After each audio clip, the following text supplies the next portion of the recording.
Are you a VID? It's a very important dickhead. Yes, you are. And today, Martin, we're doing a VID build. Okay, I thought we were doing VIP, but VID sounds good too. No, VIP. Martin, what is VIP? Let's just sort it out. It's this style of car, which is a Toyota Majesta. They're big, they're limo-like, Lexuses. they're comfortable. Lexuses are them? Lexi, Crowns, Centuries, Majestas. Japanese lowriders. Pretty much. You want a car with four. This is the recipe for all you VIPs. You have to have 4 doors. You have to, Martin. Essential. You got to have dark tints. Yep. You got to be bagged. Ideally. You got to have little dash tables, little tables that come out so you can do your things on there. A decent in-car entertainment system. Yep. And some mad wheels. Agreed. So today, that's what we're going to do, people. It's a first. Is it? For us, it is. Our first VIPness. Our first VIPness. VIP Like the car with apostrophe-ness. Yes, exactly. Yes. Dashness. Today, we're going to show you our VIPness.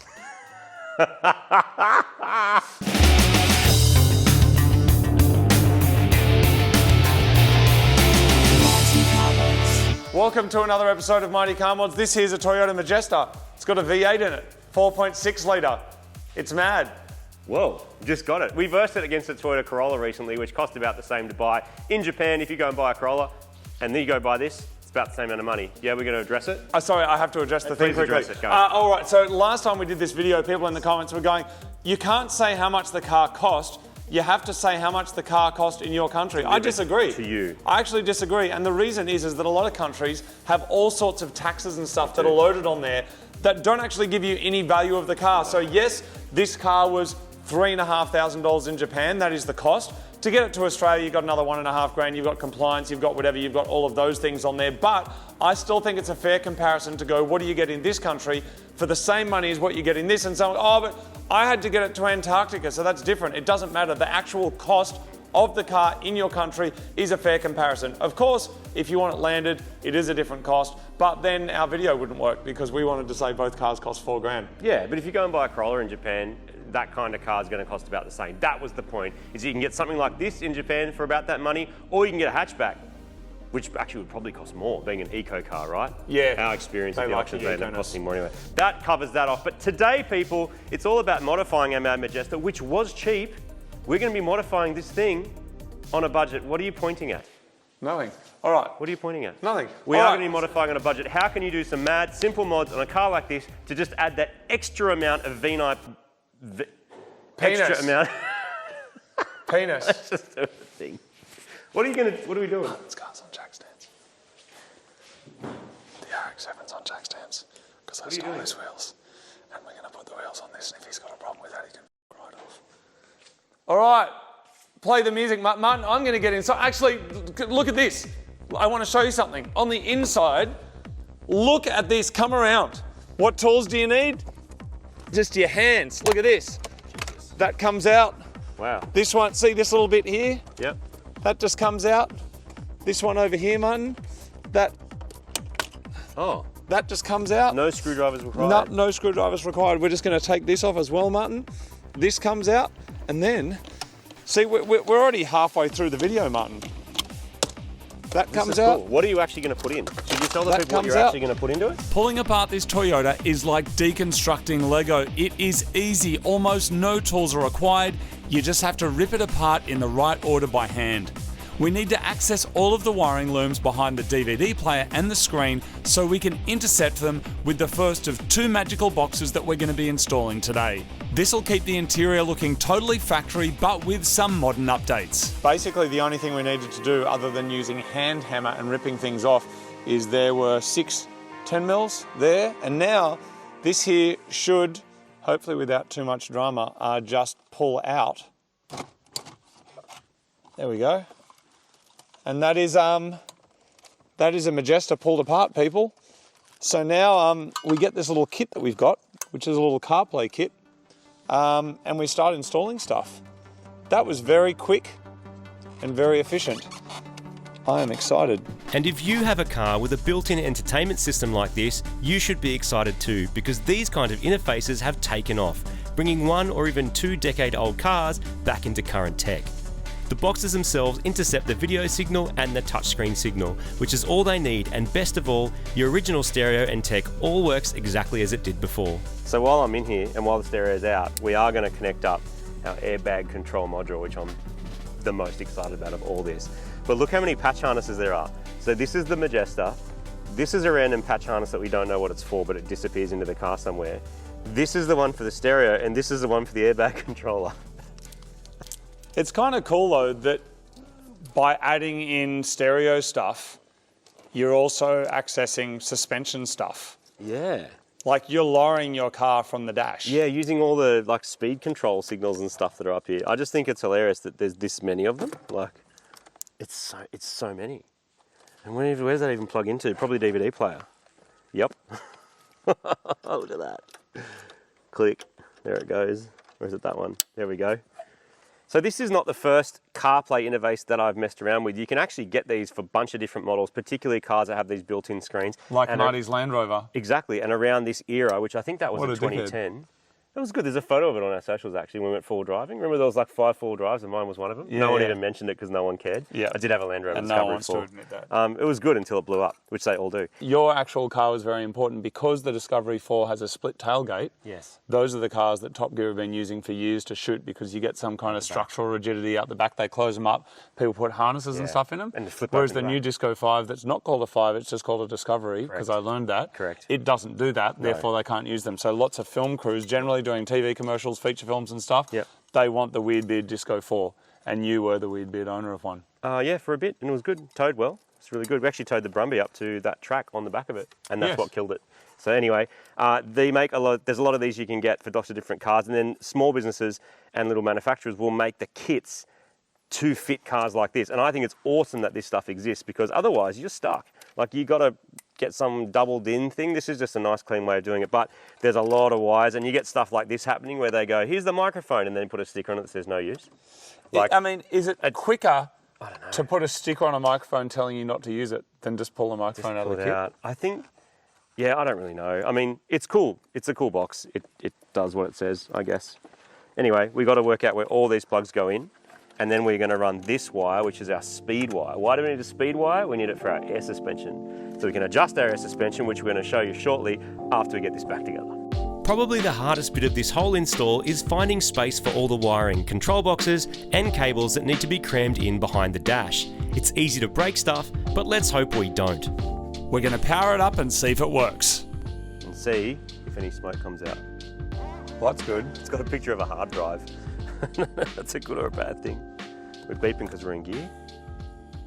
It loves bonging, doesn't it? Yeah, just Japanese bong station, Bonging and binging. almost known as a Sylvia. We need to press and hold the upper right GPS map page button. Oh yeah, dude. Yeah. It actually looks like it's trying to take the TV signal, like an analog signal almost, to Yeah. make this work. And so we've got to get out of this and then go into the audio settings and change from TV to auxiliary input and then make it go video. And now we're going to have a bit of... Oh, you can see it. See, look at this. This is like full... See, that looks like we're looking at CarPlay on a VHS tape now, which is weird. But then if we 4x3. turn this up, Hey, we can hear it. Got it. And then if we hold that down, there we go. That's mad. Our first mission is complete and the car now has CarPlay running on its factory screen. Now it's time to move on to the airbag controller. This here is an airbag controller that I got off another Crown owner. Yes, he had a beard and yes, it was mildly weird, but he's also a very intelligent fellow. Bit of a theme, I think. This is the control box. It's got a battery in it. Still alive somehow. That sits up on the dash that you can control your airbags with. This is the brains of the operation. Lots of little tiny skinny wires, much like the rest of the car. And this is the patch loom. So it's very JDM to have a patch loom. You just patch it in there. It gets all the signals that it needs to run and control the airbags from there. We've also got our speed input, which we got from up in the head unit area. We'll run that across. So it should be as simple as plugging this in, finding a home for this. Then we've got this, which plugs in via another wire there somewhere, and we should be able to control our airbags. Much like the stereo, we're going to hijack the factory computer signals to make the airbag controller do our bidding, which will allow us to exceed the normal factory limits. This here is Marty's RX-7. We found this car in Japan and road tripped it around, and here is where the wheel is meant to go. But there is no wheel because I stole it. Why did I steal it? Because this RX-7 is broken anyway, and I want to use the wheels on our Mad Majesta project. So what was on there?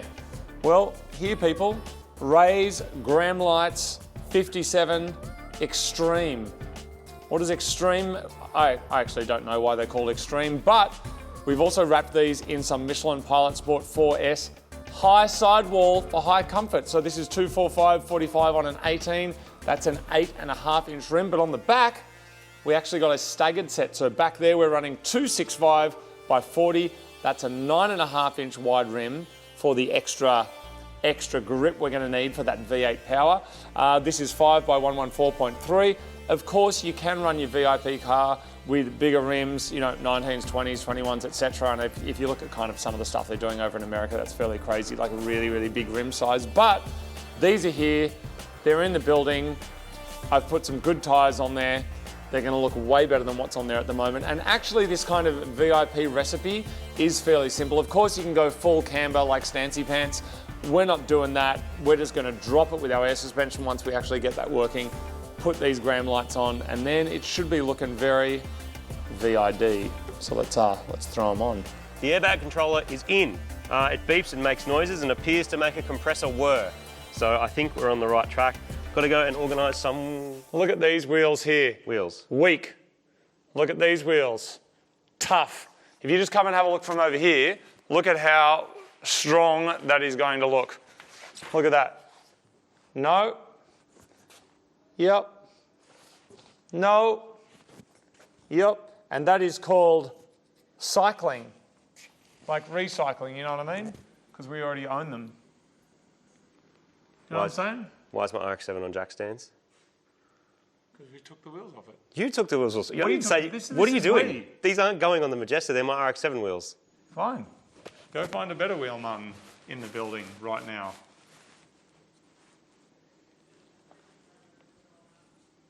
Yeah, we can try them. I don't know. I mean, RX-7 wheels are sporty wheels, and VIPs are supposed to be like mega dishy, aren't they? But they're also supposed to be like... We don't have any mega dishy. This is, dude, this is YouTube. This is not like this is the best we have right now. And I know people in the comments will be, that's not VID. Oh no, I think this is very much VID, but that's fine. But not VIP. No, but that's okay. But I don't want to go and buy 22s that I'll not want to have on the car anyway. They might actually look good. Martin, let's just put them You on wanna try 'em? and stop the whinging a little bit. Jack it up then, let's go. The last step is to jack up your car.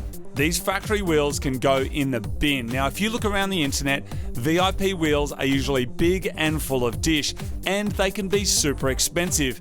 But I've ripped these wheels off Marty's RX-7 because it's broken, because it's a rotary, of course, so you can't argue with the price.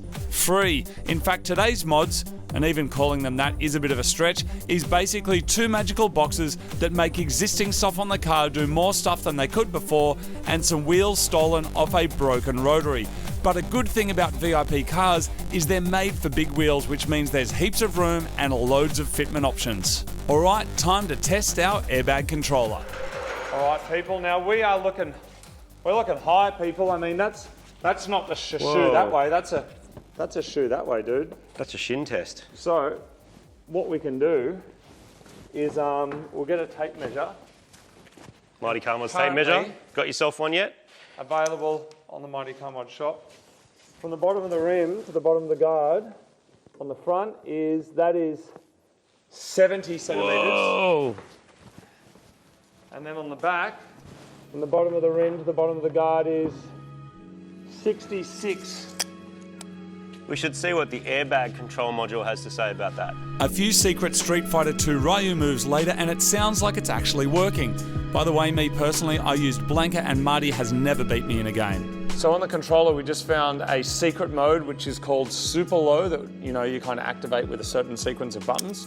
So now, from the rim to the guard, we are at 60 centimetres. That tyre is now inside the guard. So, Martin, for our dodgy YouTube version of VIP, I think we've done it. Have you found another cheat code? No, it's pretty good. There's lots of cheat codes with this. Like you've got to press and hold 2 buttons at once, like an old PlayStation, and like do a special dumb dance. But the reason they don't want you to do it is driving in that mode is apparently bad for the shocks, which makes sense because they're not shocking anymore, are they? Well, that's what we're going to do, though.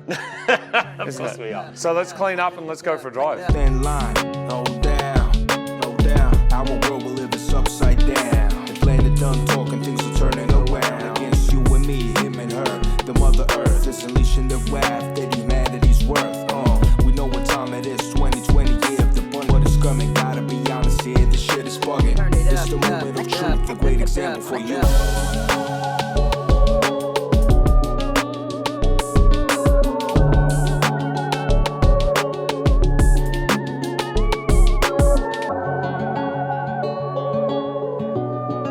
Well, people, that was a very, very simple day of modifications, but as is so stereotypical of those Japanese modifications, a little box, you intercept it, and it does a thing. I can't believe it, especially that airbag controller. I've never had anything like that before, where you just do that, click it in, it works on all the different Toyotas and Lexus and pretty much anything in the air suspension, you hit go, and it dumps it on its ass.